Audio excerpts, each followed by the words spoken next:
Hello, PSC class റൂമിലേക്ക് എല്ലാവർക്കും സ്വാഗതം. നമ്മൾ ഇന്ന് നോക്കാൻ പോകുന്നത് 100-2023 കോഡിലുള്ള ഒരു ചോദ്യപേപ്പറാണ്. പക്ഷേ വെറുതെ ചോദ്യം ഉത്തരം അങ്ങനെയല്ല നമ്മൾ പോകുന്നത്. ഓരോ ചോദ്യവും അതുമായി ബന്ധപ്പെട്ട കാര്യങ്ങളും പിന്നെ അതൊക്കെ സിമ്പിളായി ഓർക്കാൻ കുറച്ച് അടിപൊളി ട്രിക്കുകളും എല്ലാം സെറ്റാക്കിയാണ് ഞാൻ വന്നിരിക്കുന്നത്. അപ്പോ നമുക്ക് തുടങ്ങിയാലോ? നമ്മുടെ ആദ്യത്തെ ചോദ്യം വരുന്നത് കറന്റ് അഫയേഴ്സിൽ നിന്നാണ്. ചോദ്യം ഇതാണ്: ലോകബാങ്കിന്റെ ഇപ്പോഴത്തെ പ്രസിഡന്റ് ആരാണെന്ന്. ശരിയായ ഉത്തരം അജയ് ബംഗ. പക്ഷേ ഈ പേര് മാത്രം പഠിച്ചാൽ മതിയോ? പോരാ. നമുക്ക് പരീക്ഷയ്ക്ക് വരാൻ സാധ്യതയുള്ള ലോകബാങ്കിനെക്കുറിച്ചും ഇദ്ദേഹത്തെക്കുറിച്ചുമുള്ള കുറച്ച് പ്രധാനപ്പെട്ട കാര്യങ്ങൾ കൂടി വേഗത്തിൽ നോക്കാം. അപ്പൊ നോക്കിക്കോളൂ, ലോകബാങ്കുമായി ബന്ധപ്പെട്ട് ഈ പോയിന്റുകൾ എന്തായാലും ഓർത്തിരിക്കണം. പ്രസിഡന്റ് അജയ് ബംഗ, ഈ സ്ഥാനത്തെത്തുന്ന ആദ്യത്തെ ഇന്ത്യൻ വംശജൻ. അത് വളരെ പ്രധാനപ്പെട്ടതാണ്. ലോകബാങ്ക് സ്ഥാപിതമായത് 1944-ൽ. ആ സ്ഥാനം വാഷിംഗ്ടൺ DC. പിന്നെ എപ്പോഴും PSC ചോദിക്കുന്ന ഒരു ചോദ്യമുണ്ട്: വേൾഡ് ഡെവലപ്മെന്റ് റിപ്പോർട്ട് ആരാണ് പ്രസിദ്ധീകരിക്കുന്നതെന്ന്. ഉത്തരം മറക്കണ്ട, ലോകബാങ്കാണ്.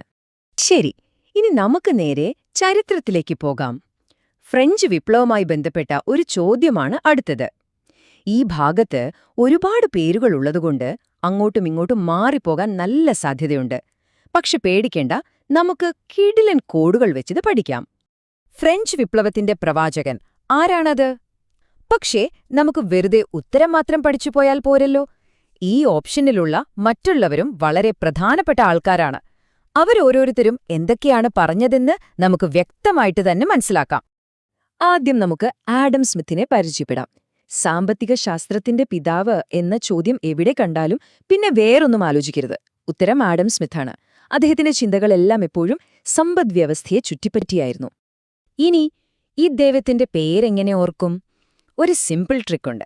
സ്മിത്ത് എന്ന് കേൾക്കുമ്പോൾ ബ്ലാക്ക് സ്മിത്ത്, അതായത് കൊല്ലനെ ഓർത്താൽ മതി. കൊല്ലന്റെ പണിയെന്താ? സമ്പത്തുമായി ബന്ധപ്പെട്ടതല്ലേ? അത് നമ്മളെ അദ്ദേഹത്തിന്റെ പ്രശസ്തമായ പുസ്തകമായ ദ വെൽത്ത് ഓഫ് നേഷൻസിലേക്ക് എത്തിക്കും. സിമ്പിളല്ലേ? അടുത്ത ആളാണ് മോണ്ടെസ്ക്യൂ. അധികാര വിഭജനം അഥവാ സെപ്പറേഷൻ ഓഫ് പവേഴ്സ് എന്ന ആശയം ആരുടേതാണെന്ന് ചോദിച്ചാൽ ഒരു സംശയവും വേണ്ട, അത് മോണ്ടെസ്ക്യൂവിന്റേതാണ്. നിയമനിർമ്മാണം, കാര്യനിർവഹണം, നീതിന്യായം എന്നിങ്ങനെ അധികാരത്തെ മൂന്നായി തിരിക്കുന്ന നമ്മുടെ ഇന്നത്തെ ജനാധിപത്യത്തിന്റെയൊക്കെ അടിസ്ഥാനം ഇദ്ദേഹത്തിന്റെ ഈ ആശയമാണ്. യുക്തിചിന്തയ്ക്കും അഭിപ്രായ സ്വാതന്ത്ര്യത്തിനും മതസഹിഷ്ണുതയ്ക്കും വേണ്ടി വളരെ ശക്തമായി വാദിച്ചയാളായിരുന്നു അദ്ദേഹം. വോൾട്ടേറെ എങ്ങനെയാ ഓർക്കുക? അദ്ദേഹത്തിന്റെ പേരിൽ തന്നെയുണ്ട് ഒരു ക്ലൂ. വോൾട്ടേർ എന്നതിലെ വോൾട്ട് എടുക്കുക.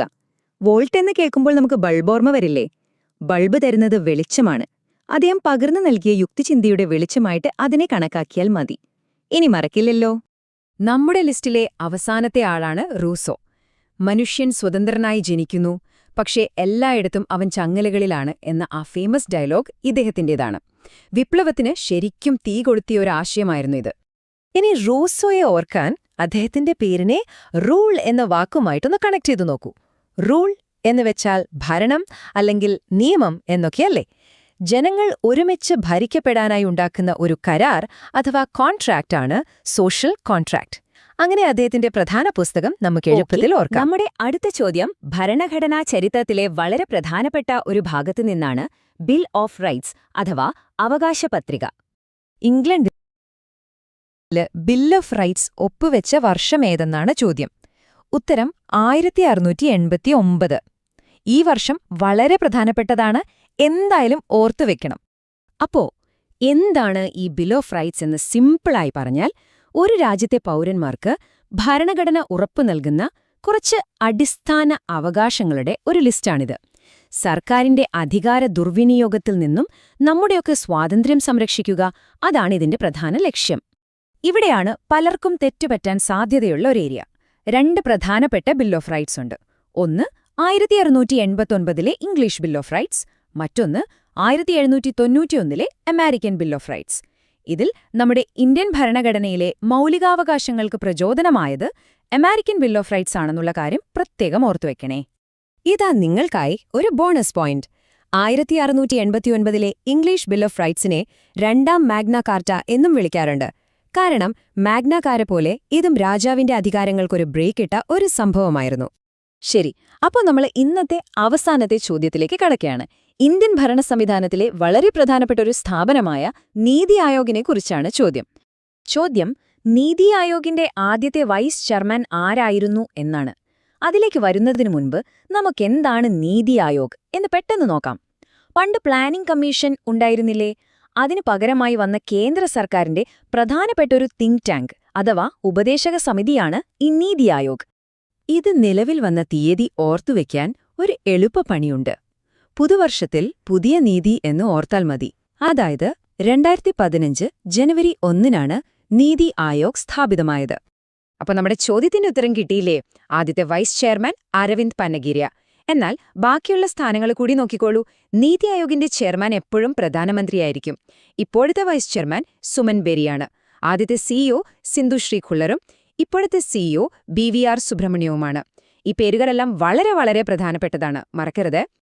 അപ്പോ നമ്മളിന്ന് 4 പ്രധാനപ്പെട്ട ചോദ്യങ്ങളും അവയുടെ വിശദീകരണങ്ങളും പഠിച്ചു. വെറുതെ പഠിക്കല്ല, എളുപ്പത്തിൽ ഓർക്കാനുള്ള അടിപൊളി വഴികളും നമ്മൾ കണ്ടുപിടിച്ചു. ഇതിൽ നിന്ന് നമുക്ക് ഒരു കാര്യം മനസ്സിലാക്കാം. എത്ര പാടുള്ള വിഷയമാണെങ്കിലും ശരിയായ രീതിയിൽ സമീപിച്ചാൽ നമുക്ക് സിമ്പിളായി പഠിച്ചെടുക്കാൻ പറ്റും. അടുത്തതായി ഏത് വിഷയമാണ് ഇതുപോലെ നമുക്ക് വിശകലനം ചെയ്യേണ്ടതെന്ന് നിങ്ങൾ താഴെ കമന്റ് ചെയ്യുക. എല്ലാവരും നന്നായി പഠിക്കുക. വിജയാശംസകൾ. അടുത്ത വീഡിയോയിൽ കാണാം.